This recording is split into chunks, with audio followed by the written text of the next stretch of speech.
এনায়েতপুরে police জনতা খণ্ডযুদ্ধে পুলিশের গুলি চালানোর অভিযোগ ওঠে। পুলিশের গুলিতে দুজন জখম হওয়ার ঘটনার প্রতিবাদে বাম শ্রমিক সংগঠন সিটু ডাকে মানিকচক ব্লক জুড়ে চলছে 12 ঘন্টার বন্ধ।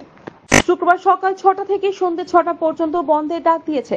সিটুর ডাকা ধর্মঘটের ব্যাপক প্রভাব পড়েছে। শুক্রবার সকাল থেকেই মানিকচকের বিভিন্ন এলাকায় দোকানপাট বন্ধ রয়েছে।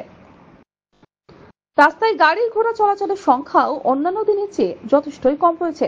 এনায়েতপুর এলাকায় বিরাজ করছে থমথমে পরিবেশ। কার্যত পুরুষ শূন্য হয়েছে গোটা এলাকা।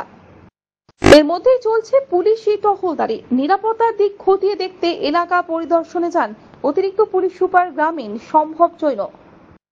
তিনি জানান, বর্তমানে এলাকার পরিবেশ শান্ত রয়েছে।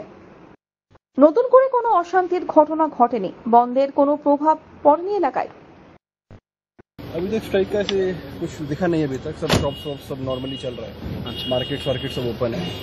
अच्छा। और अभी तक जो इनका सब बंद का स्ट्राइक अभी दिख नहीं रहा है। जो अपना है गाड़ियाँ चल रही है, रास्ता सब खुला हुआ है, पुलिस पहरा दे रहा है। हम यहाँ कोई कहाँ पर कोई इंसिडेंट वगैरह कुछ नहीं, अभी तक वैसा कुछ रिपोर्ट नहीं हुआ है। अच्छा। और अभी इस इलाका में जो स्ट्राइक किया था कल, आज इलाका कैसा है? अभी इलाका शांत है। पुलिस की ठीक है। कभी अभी पुलिस के साथ काफी फेवर दे रहे हैं यहाँ पे लोकल लोग, लोकल लीडर्स। तो अभी कुछ हमें लगता है कि कोई प्रॉब्लम नहीं आएगा। মালদহ থেকে দেবু সিনহা এবং দেবাশিস পালের রিপোর্ট, আনন্দ বার্তা।